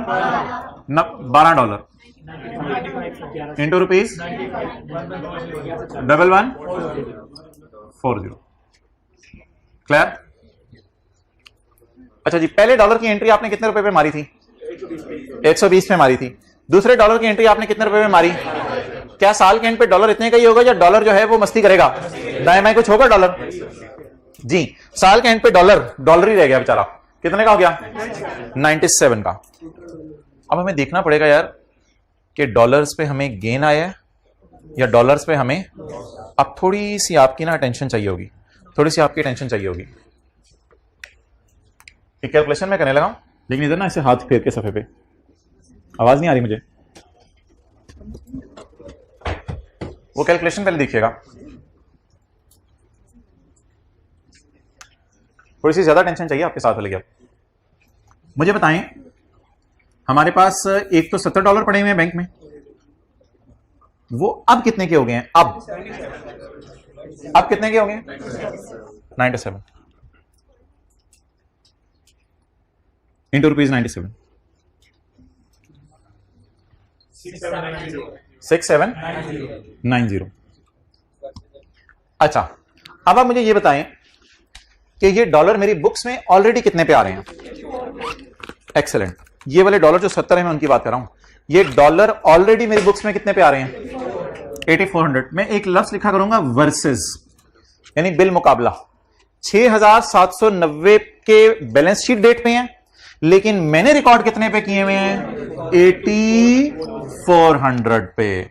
मुझे आप बता सकते हैं कि मेरी पुरानी फिगर कितनी है जिस पे मैंने रखा हुआ था इनको? 8400। और नई फिगर कौन सी है जिस पे मैं लेके जाना चाह रहा हूं? अब पुरानी को नई पे लेके जाऊं, यानी बैंक में पड़े हुए 84 मेरे 6790 हो जाए, तो मेरी जान निकल जाएगी या मेरी बाछें खिल जाएंगी? जान निकलेगी, बाछें खिलेंगी, जान निकलेगी, बाछें खिलेंगी, जान निकलेगी। किस बात पर? निकलते निकलते रह जाएगी, निकाले ना आप, अगली एंट्री भी करनी है, तो मेरी जान निकलने वाली हो जाएगी ये सुन के कि 8400 वाली चीज कितने पे गिर गई। क्या मैं बाहर लॉस का लफ्ज लिखूं, गेन का लफ्ज लिखूं? लॉस कितना? 1610। मुझे 1610 रुपए नुकसान आया। क्लियर? अच्छा, एक और कैलकुलेशन भी कर लूं, दोनों की इकट्ठी एंट्री कर लूंगा। कितने डॉलर और जमा कराए थे? $12। $12 ये वाले अब स्टिल 97 के ही हो गए हैं, क्योंकि सारे डॉलर नए पुराने अब कितने के हो गए हैं? 97 के। 1164। ये किताबों में कितने के पड़े हुए हैं? किताबों में पड़े हुए कितने के? 1140 के। तो पुरानी कैलकुलेशन के मुताबिक ये 1140 के हैं, और नई कैलकुलेशन के मुताबिक अब मेरी चीज 1140 वाली पड़ी एसेट जो हो, एसेट हो 1140 वाली चीज पड़ी 1164 की हो जाए, तो बताएं ये बाछें खिलने वाली बात है? तो कितने से बाछें खिलाएंगे? गेन 24। क्या आप जिंदगी में गेन और लॉस को नेट कर सकते हैं? क्या गेन और लॉस को नेट कर सकते हैं? खुशियां ज्यादा हों तो गमों को खा जाती हैं, और गम ज्यादा हों तो किसे, क्या किसको कहेंगे किसे खाए? गमों को कहेंगे गमे, बड़े गमे को कहेंगे छोटी.com खुशी को खा जाए। क्या बचा? गम बचा। कोई क्लास का बच्चा गम निकाल के दिखाए। 15। अब 2 एंट्रीज करें या एक एंट्री कर लें? किस वाले गम से?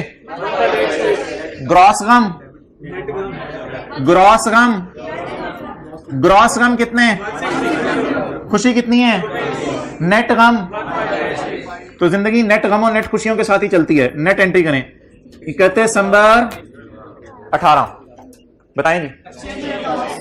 अच्छा, इसको ना लॉस को P&L में डालना होता है, इसका नाम हम रखा करेंगे एक्सचेंज लॉस। इसको P&L में डाला करेंगे। एक्सचेंज लॉस डेबिट और क्रेडिट बैंक। 1586। नोट करें जरा जी। मैं इसका बताता हूं। अभी ये ना कैलकुलेशन कुछ लेंथी हो जाएगी, इसका एक शॉर्टकट अभी आपको बताना है, लेकिन पहले आप ये नोट कर लें।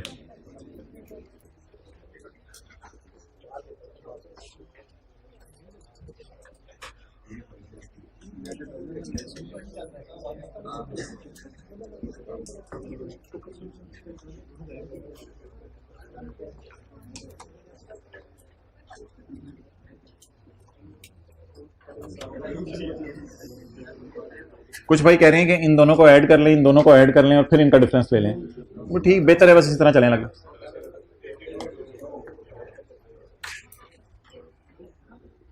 ओके, डॉलर कितने का हो गया? इसलिए ये नई वैल्यूज हैं, लेकिन हमारी किताबों में मेरे एसेट 8400 से गिराने हैं और 1140 से ऊपर बढ़ा के 1164 पे लाने हैं। तो यहां गम आ रहा था, यहां खुशी आ रही थी। ट्राई करें ट्राई करें टी अकाउंट बनाने की। इन्वेस्टमेंट प्रॉपर्टी वाला टी अकाउंट बनाया था, ट्राई करें टी अकाउंट बनाने की। टी अकाउंट का नाम रखिएगा बैंक अकाउंट। ट्राई करें जरा टी अकाउंट बनाने के, खुद ट्राई करें। उसमें ना फिर इतना लंबे चौड़े चक्कर में नहीं पड़ना पड़ेगा। अगर टी अकाउंट बन के आपका 1586 आ जाता है तो आपके साथ वाले को शाबाश मिलेगी कि किस खुशकिस्मत के साथ बैठा हुआ है। टी अकाउंट बना के ट्राई करें।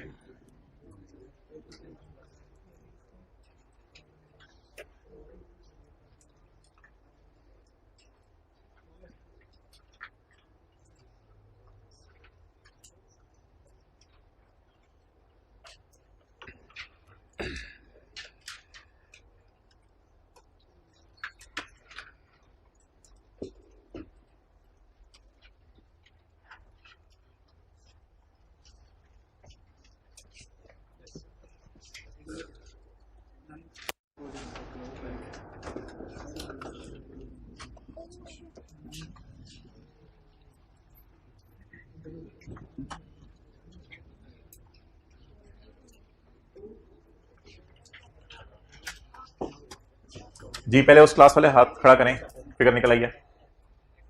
चलें जी, अब इस क्लास वाले हाथ खड़ा करें, फिगर निकल आइए। Well done. अच्छा, इसमें ना एक सजेशन लिखें कि पहले डॉलर में अकाउंट कंप्लीट करना है। पहले डॉलर में अकाउंट कंप्लीट करना है, ये क्योंकि आने वाले दिनों में ये अकाउंट हम यूज किया करेंगे तो आपको हेल्प मिलेगी। पहले डॉलर में अकाउंट कंप्लीट करना है, वो मैं आपको कंप्लीट करके दिखाता हूं। समझ लें आप तसल्ली से। यकम मार्च 18 बैंक डेबिट कैश कितने डॉलर रखवाए, बस छोड़ने पड़े। अभी डॉलर में अकाउंट मुझे पूरा करवाएं पहले, फिर आगे तारीख बताएं। 30 अक्टूबर 18 कितने डॉलर रखवाए, 12। कैरेट डाउन भी डॉलर में निकाल दें। अब ये 82 ना यहां कहीं नहीं यूज हुआ था, 82 इधर आ रहा है इस मेथोडोलॉजी में। ये भी एक्सेप्टेबल है, टी अकाउंट बनाना भी एक्सेप्टेबल है। ज्यादा ट्रांजैक्शन हो जाए तो टी अकाउंट बनाना पड़ेगा, वरना टाइम बहुत लग जाएगा जी। 31 दिसंबर 18। हिंट क्या दिया है, पहले क्या करें, डॉलर्स में अकाउंट पूरा करें। कितने डॉलर, 82 डॉलर पड़े हुए हैं बैंक में, 82 डॉलर बैंक में पड़े हैं। क्लियर। अब आप मुझे ये बता दें कि इस दिन रेट कितना था, 100। इस दिन 95, 11। चलें जी, पहली एंट्री बताएं। बैंक डेबिट, यानी इस टी अकाउंट से भी तो एंट्रीज हो सकती हैं। दूसरी एंट्री बताएं, बैंक डेबिट 1140। अब क्या साल के एंड पे सारे डॉलर मेरे पास पड़े हैं, और ये सारे डॉलर कितने के हो गए हैं। अब मेरी बिलास है कि कौन से बड़े हैं कौन से कम हुए हैं, मैं ओवरऑल लेके चल रहा हूं चीजों को। 7954। अब ये 7954 टाइप फिगर को यहां नहीं आई थी, मेरे ख्याल से इन दोनों का टोटल भी हो रहा हो 7954, शायद इन दोनों का टोटल हो, लेकिन हमने इस तरह चले नहीं थे। 7954 रुपीज बन गए। अब ये अकाउंट बैलेंस नहीं हो रहा, तो या तो एक्सचेंज गेन आ जाएगा या एक्सचेंज लॉस आ जाएगा। बताएं जी क्या आ रहा है, एक्सचेंज लॉस आ रहा है। लॉस इस साइड पे पता क्यों आता है, bank credit loss debit, bank credit loss debit. मेरे ख्याल से ये ज्यादा आसान तरीका है। 1586, ये 1586 डायरेक्ट निकला है, और इसकी एंट्री अब कैरेट डाउन की तो एंट्री होती नहीं। अब 3 एंट्रीज भी देख लें जरा। 8400 की एंट्री, 1140 की एंट्री, और 7954 की कोई एंट्री नहीं क्योंकि कैरी डाउन है, और 1586 की एंट्री। बोले exchange loss debit, bank credit.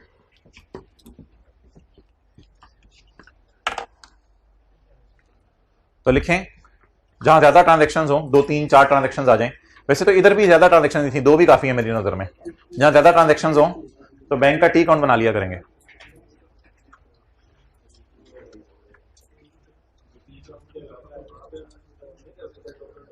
हाँ कर सकते हैं, बस ये फिगर्स पता होनी चाहिए। दोबारा बोलो। 97 से ठीक है, और हाँ बिल्कुल सही है, नो प्रॉब्लम।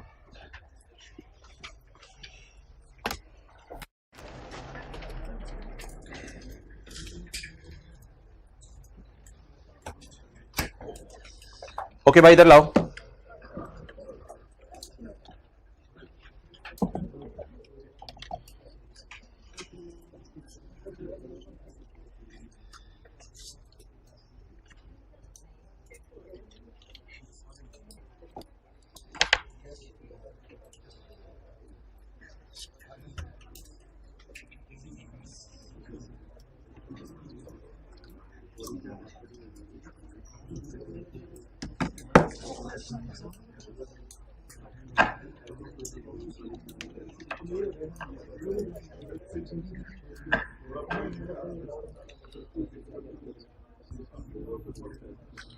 ओके जी भाईजान, ये क्या है? गाय गाय होगी मेरे ख्याल से तो। चलो, ये एक मैं आपको लफ्ज इंट्रोड्यूस कराने लगा हूं आपकी डिक्शनरी में। कल भी जाते हुए मैंने इंट्रोड्यूस करवाया था, वो जरा लफ्ज इंट्रोड्यूस करवाने लगा हूं। ये गाय इज ए पैसे। इस गाय को कह सकते हैं ये पैसे हैं। इसको बेच दें, बेच के रिसीवेबल बुक करें, बेच के रिसीवेबल बुक करें, उस रिसीवेबल के अगेंस्ट पैसे आएंगे ना। तो इस गाय को तो आप नहीं कह सकते वो देखो पैसे जा रहे। गाय ने ऐसे देखना है, गाय ने कहना गाय, यू आर गाय, मी गाय, कौन थे पैसे? अच्छा,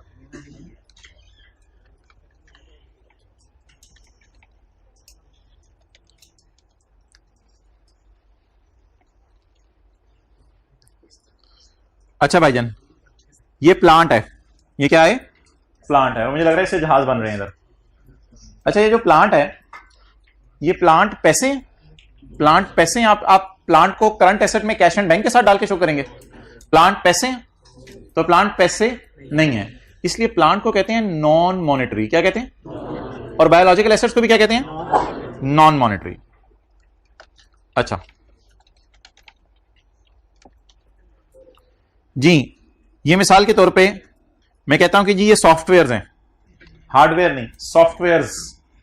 तो क्या ये सॉफ्टवेयर पैसे हैं? पैसे। कंप्यूटर के अंदर जो सॉफ्टवेयर आप कह सकते हैं ये पैसे हैं। तो ये तीन लफ्ज याद कर लें, कौन कौन से? Property, plant and equipment, biological assets और इंटेंजिबल्स। क्या ये पैसे हैं या नॉन मनी है? मनी या नॉन मनी? अच्छा, आपके पास कैश पड़ा हुआ है, क्या ये मनी है? तो इसे कहते हैं मॉनेटरी। क्या कहते हैं? मॉनेटरी। आपके बैंक में पैसे पड़े हुए हैं, क्या ये मनी है? जी बिल्कुल। इसे क्या कहते हैं? मॉनेटरी। मॉनेटरी। यह डेटर मनी तो नहीं है, लेकिन डेटर से डायरेक्टली जो है वो मनी आनी है। यानी डायरेक्ट डेटर देख के जहन में मनी ही जहन में आती है कि पैसे ही आने हैं।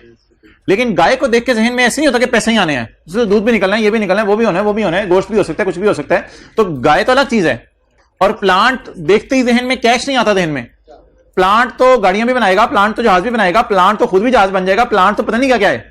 ठीक है, लेकिन डेटर जब भी जा रहा हो सामने, मेरा डेटर जा रहा हो, कॉलेज वालों के सामने स्टूडेंट जा रहा हो जिसने फीस ना दी हो, तो पैसे ही नजर आएंगे, कैश। तो डेटर, डेटर। और क्रेडिटर, क्रेडिटर, क्रेडिटर से पैसे लेने हैं, देने हैं, पैसे देने हैं। तो ये भी मनी टाइप चीज है, मॉनेटरी। मॉनेटरी। बैंक को लोन वापस करने, मॉनेटरी। यानी यही फील आएगा जैसे ही बैंक में नजर पड़ा करेगी तो सोचा करेंगे इसको मैंने पैसे, और कोई ख्याल नहीं आएगा। ठीक है, अगर मैं पैसे ना दूं ये मेरे साथ क्या करेगा वो अलग बात है, मैंने इसको पैसे देने हैं, दैट इज मॉनेटरी। मैंने किसी को उधार दिया हुआ है, तो जब भी वो मुझे नजर आएगा तो मुझे पैसे आते हुए नजर आएंगे। मैं आंखें बंद करके फील करूंगा इसके जेब से पैसे निकल रहे हैं, मेरी जेब में पैसे आ रहे हैं। मॉनेटरी। मॉनेटरी। गाय जा रही होगी ये नहीं सोचूंगा पैसे आ रहे हैं, उससे दूध भी आ सकता है, उससे गोश्त भी आ सकता है। ठीक है, मॉनेटरी।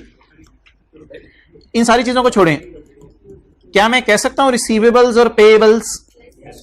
रिसीवेबल्स और पेएबल्स, इन्हें क्या कहते हैं? इन्हें क्या कहते हैं? मॉनेटरी। मॉनेटरी एसेट्स कहते हैं या मॉनेटरी लायबिलिटीज कहते हैं इनको? ये सवाल मैंने कल भी नहीं पूछा था। ये मॉनेटरी एसेट्स हैं या मॉनेटरी लायबिलिटीज हैं? बाईजान स्टैंडर्ड कहता है ये मॉनेटरी आइटम्स हैं। हाय हाय हाय, छोड़ो इन चक्रों में, क्योंकि ये एसेट है, ये लायबिलिटी है, ये लायबिलिटी है, ये एसेट है। तो कहते हैं इन चक्रों में ना पड़ो, एसेट है या लायबिलिटी है, इसका नाम मैं आइटम रखने लगा हूं। तो ये क्या है? मॉनेटरी आइटम्स हैं। अच्छा जी, अब मैं आपके सामने एक लफ्ज लिखने लगा हूं, रेंट पेबल। इसको पकड़ के मैं सर्कल में डालूं ना डालूं, ये सर्कल मॉनेटरी आइटम्स क्या है, डालूं ना डालूं इस सर्कल में, सर्कल टूट तो नहीं जाएगा।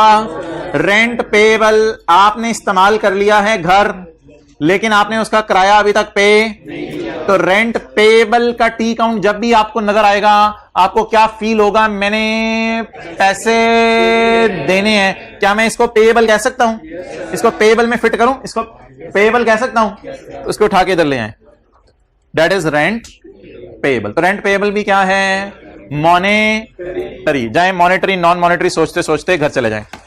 होमवर्क मैं अब आपको नहीं दे रहा क्योंकि आपने कल वाला लेक्चर लेना है।